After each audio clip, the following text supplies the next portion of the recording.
Fala pessoal, beleza? Hoje a gente vai desenvolver o game Pedra, Papel e Tesoura. Esse jogo foi uma sugestão de um seguidor lá do Instagram. Então ele pediu um jogo fácil, né? Deu a ideia do Pedra, Papel e Tesoura. Eu acredito que ele vai ser um jogo bem simples para a gente desenvolver. Então quem está iniciando aí na área da programação também vai conseguir acompanhar de forma bem tranquila, né, o desenvolvimento desse game. Aqui eu estou com o Visual Studio aberto. Eu vou criar um novo projeto. Esse projeto ele vai ser do tipo Windows Form. O nome que eu vou dar para o projeto vai ser Pedra, Papel e Tesoura. Dando um OK aqui, ele vai iniciar aqui construir o nosso projeto. Aqui eu vou alterar algumas propriedades do nosso formulário, tá? Por exemplo, eu vou alterar o text aqui, onde está Form 1. Eu vou alterar para Pedra, Papel e Tesoura, que é o nosso título, né, do nosso formulário. O Start Position eu vou deixar no centro, que daí quando a gente dá um Start aqui, iniciar o nosso projeto, a nossa tela vai abrir bem no centro. O Minimize Box e o Maximize Box eu vou setar como falso, para o usuário não ter a possibilidade, né, nem de maximizar e nem de minimizar o nosso formulário. Aqui também o Form Border Style eu vou deixar como Fixed 3D. Esse Fixed 3D ele bloqueia para o usuário redimensionar o nosso formulário lá em tempo de execução. Aqui no desenvolvimento a gente consegue fazer isso, tá? Mas quando executar, vou dar um iniciar aqui, o usuário não vai ter a opção, né, nem de minimizar nem de maximizar, e também aqui ele não consegue pegar as bordas para alterar o tamanho. A última alteração que eu vou fazer aqui é alterar o back color para white. Então a gente vai ter um fundo, né, do nosso formulário branco. Outra coisa que eu vou inserir aqui são algumas imagens, tá? Uma imagem para representar a pedra, outra o papel e a outra a tesoura. Então como é que a gente vai fazer isso? Aqui em depurar a gente tem propriedades de pedra, papel e tesoura, que é o nosso projeto. E a gente tem também recursos.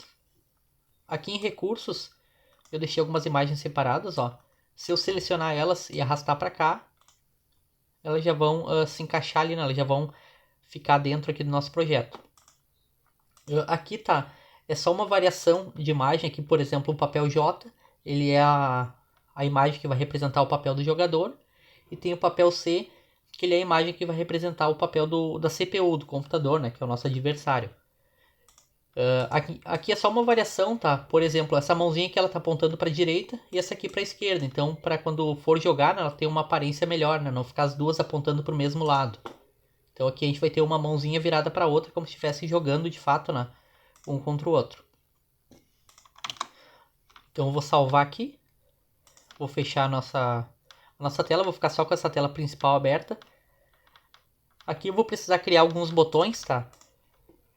Eu vou criar um deles e depois eu faço só cópias, né, desse botão, que daí ele já vem com as propriedades alteradas junto, né? Tudo que eu alterar nesse já vai ser replicado para os outros botões. A primeira coisa que eu quero fazer é remover o texto dos botões. Aqui onde está back color eu vou deixar como white, tá? Mas aqui a gente está vendo que está cinzinha, para a gente conseguir fazer ficar branca esse botão. A gente vem aqui, seleciona uma cor qualquer e depois volta para white de novo, que ele já vai fixar agora a cor branca. Outra coisa que eu quero fazer é alterar aqui o background image layout, tá em tile, e eu quero que fique em stretch. O stretch ele serve para a imagem, né, ela ficar do tamanho do nosso botão, ela vai sempre acompanhar o nosso botão.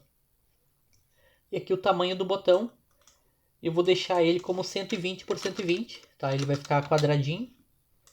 Então a gente vai ter 3 botões igual a esse aqui. Aqui eu vou setar uma imagem para cada um deles, tá? Esse aqui ela vai ser a pedra, esse o papel e esse a tesoura.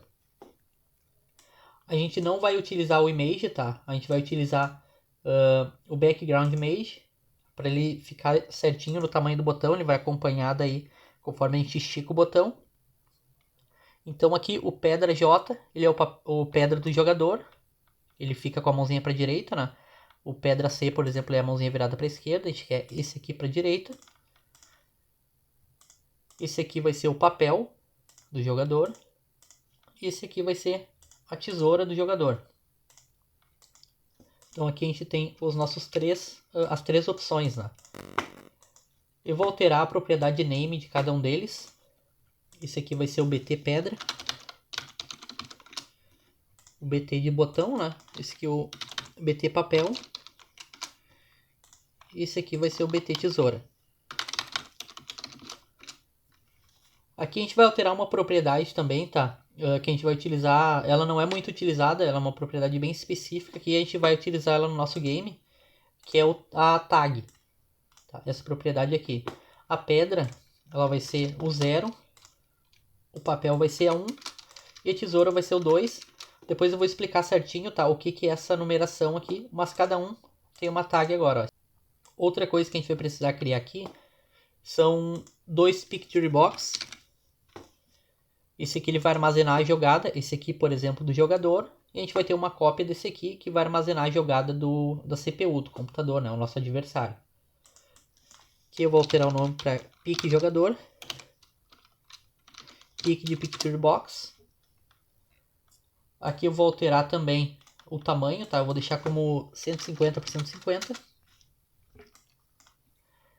Aqui no modo de dimensionamento eu vou deixar como Stretch. E eu vou alterar a borda também. Aqui no Border Style eu vou deixar como Fixed 3D. Tá? Que ele tem essa aparência aqui um pouco melhor, né? Ele mostra uma bordinha em 3D aqui nas laterais.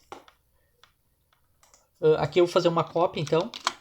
Né? Aqui vai ficar a nossa jogada. As mãozinhas aqui vão ficar viradas para a direita. E aqui as mãozinhas vão ficar viradas para a esquerda, que vai ser a jogada do nosso adversário. Então aqui eu vou botar como Pick CPU.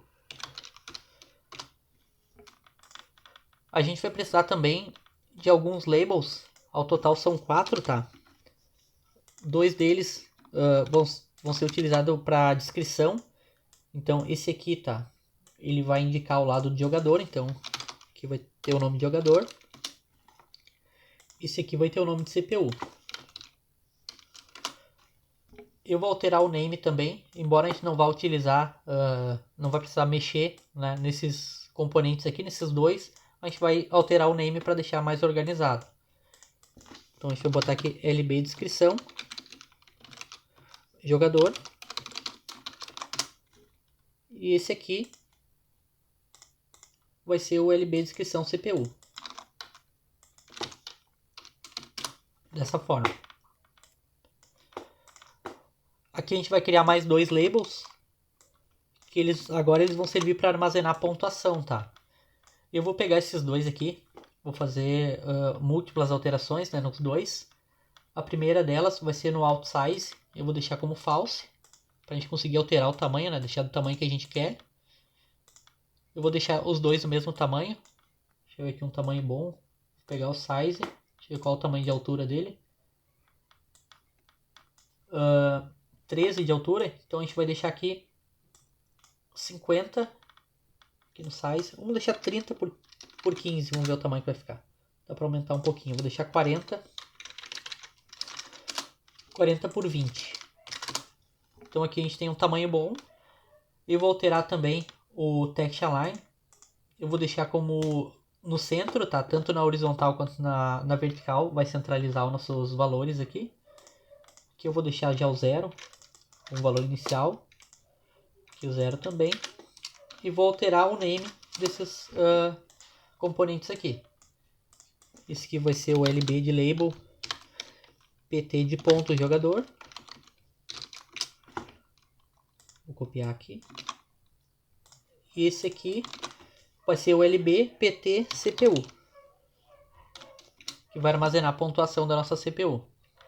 Eu vou dar uma centralizada aqui neles. Vou descer um pouco. Vou alterar o tamanho da fonte deles aqui. Vai ficar um pouquinho melhor. Deixar como 12. Então aqui a gente tem o jogador, aqui a CPU. E aqui a gente tem a pontuação deles. Vou centralizar aqui. Vou deixar um pouquinho mais juntinho aqui os dois. Dessa forma a gente já tem a nossa tela toda construída. Eu vou subir aqui um pouco. Vou centralizar um pouco mais aqui. Isso aqui é só questão de layout, tá? Vou deixar dessa forma. Então a gente já tem o local aqui onde vai ficar a nossa jogada, onde vai ficar a jogada do nosso adversário e os botões aqui. Então conforme a gente apertar um dos botões, ele vai armazenar, né? Se a gente apertar a pedra, ele vai armazenar a pedra aqui e vai sortear uma jogada para o nosso adversário. Então a gente vai criar os eventos para esses botões, tá? A gente tem duas formas de fazer isso. A gente pode criar um evento para cada um dos botões, ou a gente pode criar o mesmo evento para os 3 botões, que é o que a gente vai fazer. Para isso a gente precisa selecionar os 3 botões. Aqui no raio, os eventos, a gente vai no evento clique e vai colocar aqui clique jogada, que é o nome do nosso evento. Dando enter, ele já cria aqui um evento né, para os 3 botões. Então a primeira coisa que a gente vai ter que fazer aqui é identificar, como está todo mundo chamando o mesmo evento, é identificar qual botão que fez o clique, de qual botão partiu o clique, se foi de pedra, do papel ou da tesoura. Então como é que a gente faz isso? A gente tem aqui o Object Sender, que ele armazena qual objeto que fez o clique, por exemplo. Então para a gente conseguir pegar o botão que clicou, a gente vai criar aqui um button, vou dar o nome de BT, e aqui eu vou fazer um caching. Para quem não sabe o que é caching, saiu uma aula hoje lá no YouTube que explica direitinho o que é o caching. Então aqui a gente vai fazer uma conversão, tá, do objeto do sender, né, para botão, e vai armazenar aqui nessa variável nossa botão. Então o que a gente vai fazer agora? Para fazer um teste rápido, tá, a gente vai pegar o nosso pique jogador .image e vai passar para ele a imagem que está no nosso botão, nosso bt background image. Lembra que no botão a gente optou por, ao invés de inserir, né, uma imagem aqui na propriedade image, a gente não inseriu, tá nenhuma, a gente inseriu aqui no background, ó, aqui no background image. Então vamos executar agora. Clicando na pedra, ele já mostra a pedra aqui, ele vai alterando, né, conforme o botão que a gente clicar, ele vai realizando, digamos assim, a nossa jogada. Então aqui a gente vai criar alguns tipos, tá, alguns enumeradores, para a gente conseguir trabalhar, digamos assim, para armazenar qual foi a jogada e para armazenar o resultado também. A gente pode fazer isso num arquivo externo, tá? Mas eu não vou criar um outro arquivo, eu vou fazer tudo no mesmo arquivo. Então eu vou pegar aqui onde termina a classe. Eu vou criar um enum jogada. Esse enum jogada, ele vai ter as jogadas possíveis, tá? Por exemplo, a gente tem pedra, papel e também tem tesoura. Aqui tá, eu vou passar um índice para cada um desses itens. Então o 0 ele vai equivaler à nossa pedra, o 1 ao nosso papel e o 2 à tesoura. Tá? Esses 0, 1 e 2 eles são o mesmo que a gente botou nas nossas tags do botão lá. Ó. A pedra é o 0, o papel aqui, o papel é 1 e a tesoura é o 2, que é a mesma informação que a gente passou aqui. Ó. Então aqui a gente tem um enumerador, que é o jogada, e a gente vai criar outro, que vai ser o resultado. O nosso resultado, tá, ele pode ter 3 resultados. Ele pode ter um empate, uma vitória do CPU ou a vitória do jogador. Só que como a gente não vai considerar empate, ele não vai somar na pontuação, a gente só vai ter aqui o vitória jogador e o vitória CPU. Então a gente vai trabalhar com esses 2 enums aqui, um para armazenar a jogada, né, e outro para armazenar o nosso resultado. Uma outra coisa que a gente vai fazer aqui, a gente tem, tá, imagens, que nem eu mostrei ali, imagens viradas para a direita e imagens viradas para a esquerda. Então a gente vai criar uma array de imagem aqui para armazenar as imagens que estão viradas para a esquerda ali no box do nosso adversário. Vou botar aqui imgcpu, new image. E aqui eu já vou inserir as imagens, tá? Essas imagens, para a gente acessar elas, elas estão no properties .resource. Aí a gente tem aqui o pedra, papel e tesoura. Agora a gente vai utilizar o pedra C, né, porque é o do CPU do computador. Eu vou copiar essa instrução aqui, antes do ponto. Aqui vai ter agora o papel C e a tesoura C. O C porque ele vai estar com o ladinho virado para a direita, né? Aqui a nossa jogada vai ficar... o C, na verdade, ele fica virado para a esquerda, né? Aqui a nossa jogada ela vai estar virada para a direita. E aqui o do nosso adversário vai ter a mãozinha virada para a esquerda. Então, quando for o C, ele é a imagem lá virada para a esquerda. Uma outra coisa que a gente vai fazer aqui agora é implementar agora o nosso método de clique, tá? Da jogada. Então, antes de fazer isso, eu vou pegar aqui um retorno, a escolha do jogador, e a retorno, a escolha do CPU. A do jogador ele vai retornar o botãozinho que a gente clicou, né? A gente vai conseguir armazenar a jogada baseado no botão que a gente clicou. E já a CPU ele vai realizar um sorteio para saber qual a jogada que a CPU vai realizar. Então vamos criar aqui private jogada, que ele vai retornar qual a jogada. Eu vou dar o nome de retorna jogada do jogador. E a mesma coisa aqui, o retorno de jogada da CPU. Vou até botar aqui do adversário. Então aqui a gente tem esses dois métodos. Aqui tá, a gente vai passar um int escolha. Por que um int, tá? Porque para esse método a gente vai passar aquela tagzinha lá que a gente setou, que é 0, 1 ou 2. Então se for 0, a gente vai ter a pedra, se for 1, papel, e se for 2, a tesoura. Então a gente já vai chamar esse método aqui e vai armazenar na jogada, nosso tipo de jogada que a gente criou. Vou botar aqui jogada jogador. E para a gente passar a jogada, a gente vai fazer o seguinte. A gente vai vir aqui, vou só aumentar um pouquinho as laterais aqui. A gente vai fazer um convert.int32 para a gente converter para int32. E o que a gente vai converter para int32? Vai ser o nosso bt.tag.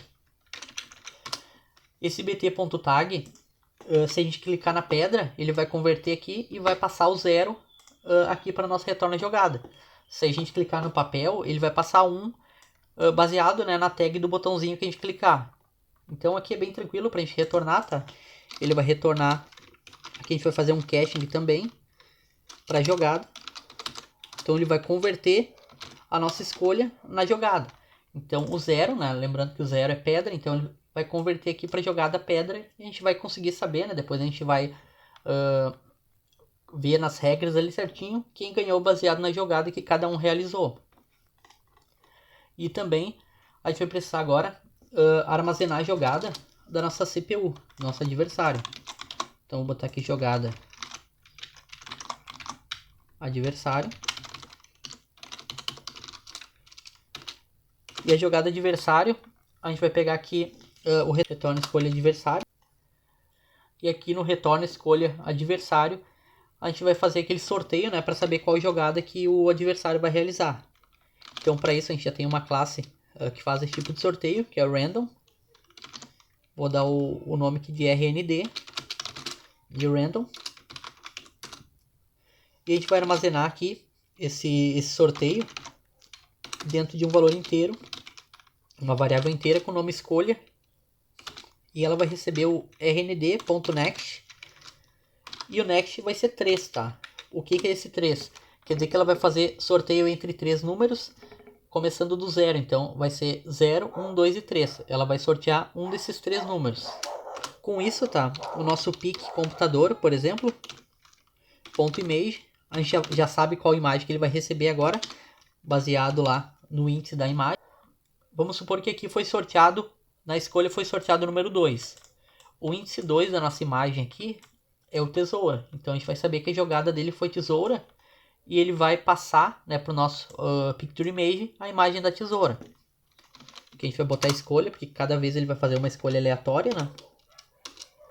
E aqui a gente vai ter que retornar também fazendo um caching da jogada escolha. Então ele vai passar aqui, por exemplo, se aqui ele sorteou 2, ele vai pegar o nosso 2 é a tesoura, então aqui ele vai transformar para tesoura, a gente vai conseguir trabalhar com esse num aqui, já com esse nome aqui, tesoura, né? Ele vai converter o número já para o nome certinho que a gente tem que trabalhar. Se a gente executar agora, vou clicar aqui na mãozinha, ele já está realizando sorteio, ó. Do lado direito ali ele está fazendo aleatório, né? O sorteio de uma jogada. Então o que a gente vai fazer aqui? Agora a gente tem que fazer o método que vai fazer essa validação para ver quem que de fato ganhou, tá? E esse método eu vou criar ele aqui como resultado private resultado retorna ganhador, por exemplo. Que a gente já pode criar um resultado aqui e ele vai receber o retorno desse método dessa forma. Aqui nesse método, tá? A gente vai precisar passar as jogadas, tanto a jogada da CPU quanto a jogada do jogador, para ele comparar e ver quem que de fato saiu vitorioso naquela jogada em específica. Então aqui eu vou botar jogada jogador e aqui vai ser jogada adversário. Aqui a gente já tem as duas jogadas para poder comparar, né, e ver qual dos dois que ganhou. Então aqui a gente vai passar a jogada de jogador e aqui a jogada do adversário. Dessa forma. Esse método aqui ele vai ser bem tranquilo de fazer a implementação, tá? A gente pode fazer utilizando switch, ou a gente pode fazer utilizando if, que é a opção que eu vou optar, tá? Como a gente tem só 3 opções, eu vou utilizar o if e else ali, para a gente conseguir fazer a validação para ver quem que ganhou, tá? Então aqui a gente vai validar as jogadas, né? Tanto do jogador quanto do adversário. Para começar eu vou criar um if aqui.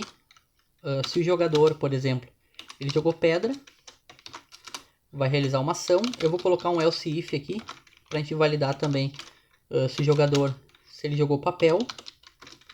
Como a gente tem 3 opções, eu vou deixar aqui caindo no else, tá? Ou o nosso jogador jogou pedra ou papel, ou a última opção é tesoura. Então eu não vou colocar um else if aqui, que a gente só tem mais uma opção, né? Aqui eu vou fazer o seguinte agora para validar a jogada do adversário. Se o adversário jogou, por exemplo, o papel, a gente vai tomar uma ação.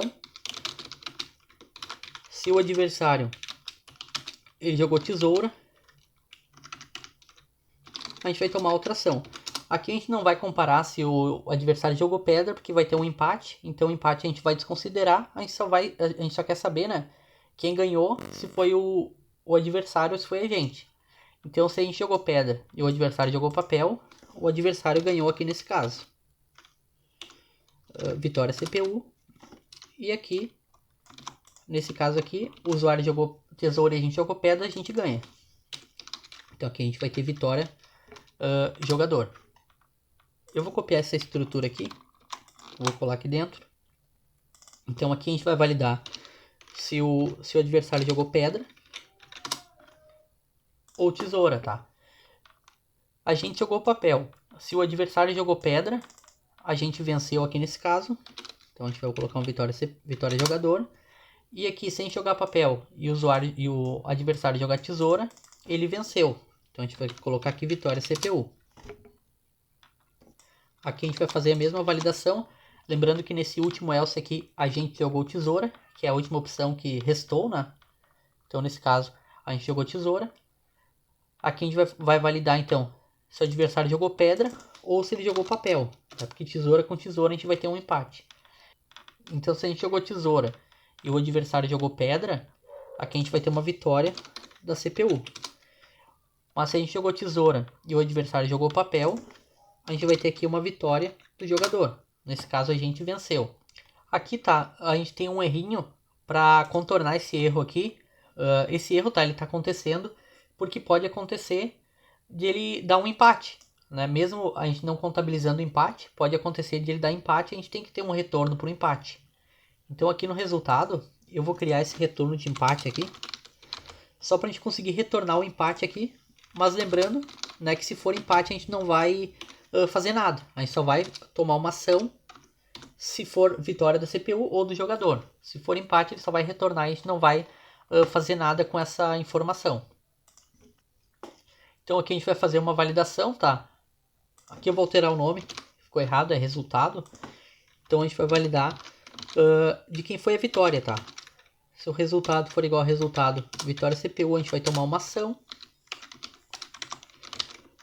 Mas se o resultado for igual a resultado vitória jogador, a gente vai tomar outra ação. Se for empate, a gente não vai fazer nada, tá? Ele não vai somar nada na pontuação, ele vai ficar no 0 a 0, digamos assim, quando for empate. Então aqui, quando for vitória da CPU, tá? A gente vai pegar o lb.cpu.text e vai atribuir o valor de mais 1 para essa variável. Então como é que a gente vai fazer isso?